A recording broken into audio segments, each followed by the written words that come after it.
Hi guys, I'm back with another video, and today I'm going to tell y'all about the time I was in the hospital. I am at home recovering, thank God now, but I was in the hospital for 8 days. I'll just get right into it, how everything started and everything.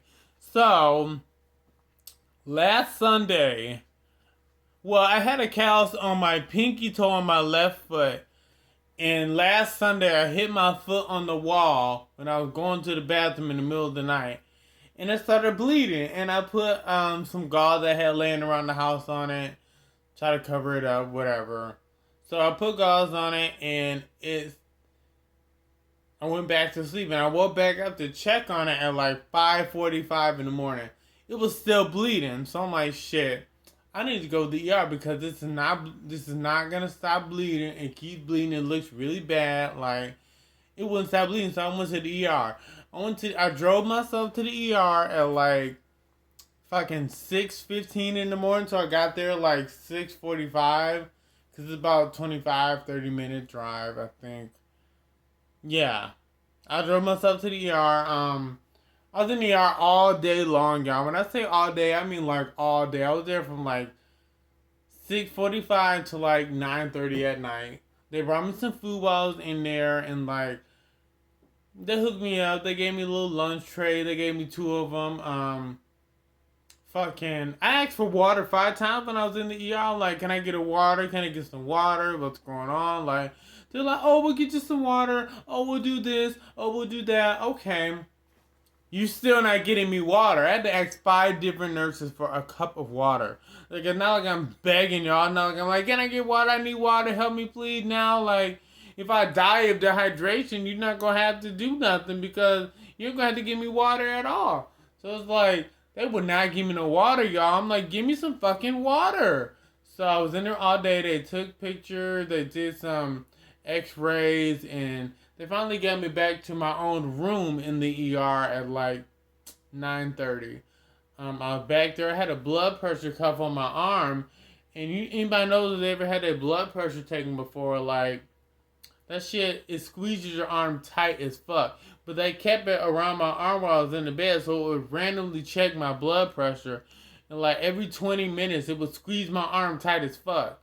I'm like, you want my blood pressure to go down, but this thing is squeezing my arm every 20 minutes every time I try to doze off and sleep.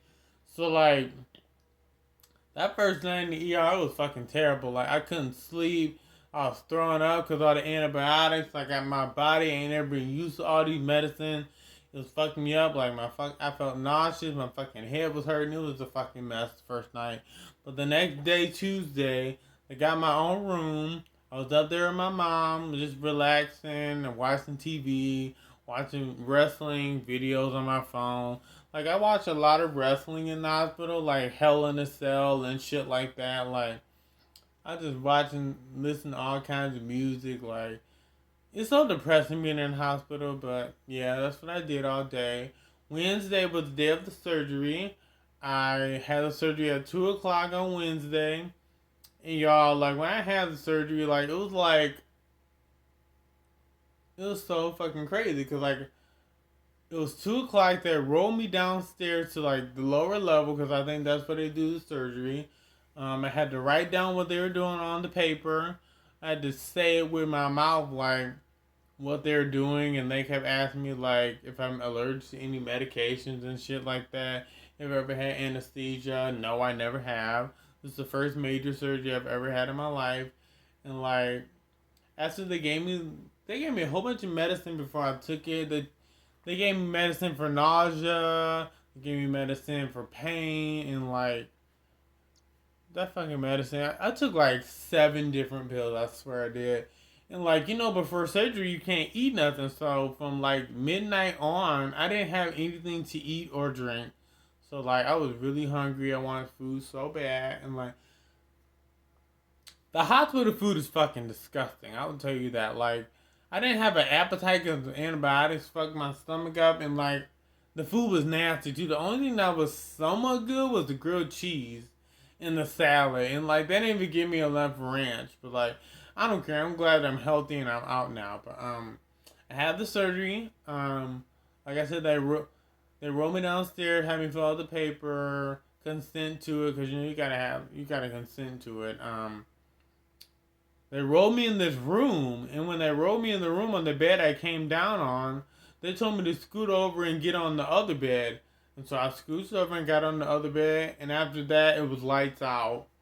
That anesthesia knock your ass the fuck out, like, it's over. Like, it's really over. So, after it knocked me out, I woke back up at like 4:30. I was getting rolled into some room. They had some transporter come take me back to my original room upstairs. I was on the 7th floor, if that even matters. But, I laid there for about 35 minutes. My mom came in and, my mom's really dramatic and stuff. She went like, where the fuck is the nurse? Like, what the fuck taking so long? Like, one thing about my mom, like, if I don't turn up, she gonna turn up. Like, my mom gonna turn up. She don't give a fuck who around. She don't give a fuck, like, what going on. She don't care. Like, I care a lot. My mom don't give a fuck at all. But, we waited there for about 35 minutes. The transporter came. Transporter was cute, honestly. She was cute. She had a little booty on her, too. Oh, look at a little Barbie. But she was cute. She took me back up to my room. I just laid there. And when I'm, after surgery, the anesthesia's wearing off. Like, I was eating. I ate, but I ate a little bit. They kept asking me questions. I just kept dozing off. They're like, Evan, did you do this? Or Evan, do you feeling this? I'm like, yeah, I just got like, the anesthesia, I just kept dozing the fuck off. So, sorry about the lighting, but I'm just in my room. I don't want all these lights on. Yeah, they just kept asking me questions. I'm just like, let me just rest. I just want to sleep. Like, leave me alone. They asking me all these questions and shit. I'm like, I just got out surgery. I'm fucking tired. Leave me alone. So I just laid in the hospital after that, the days.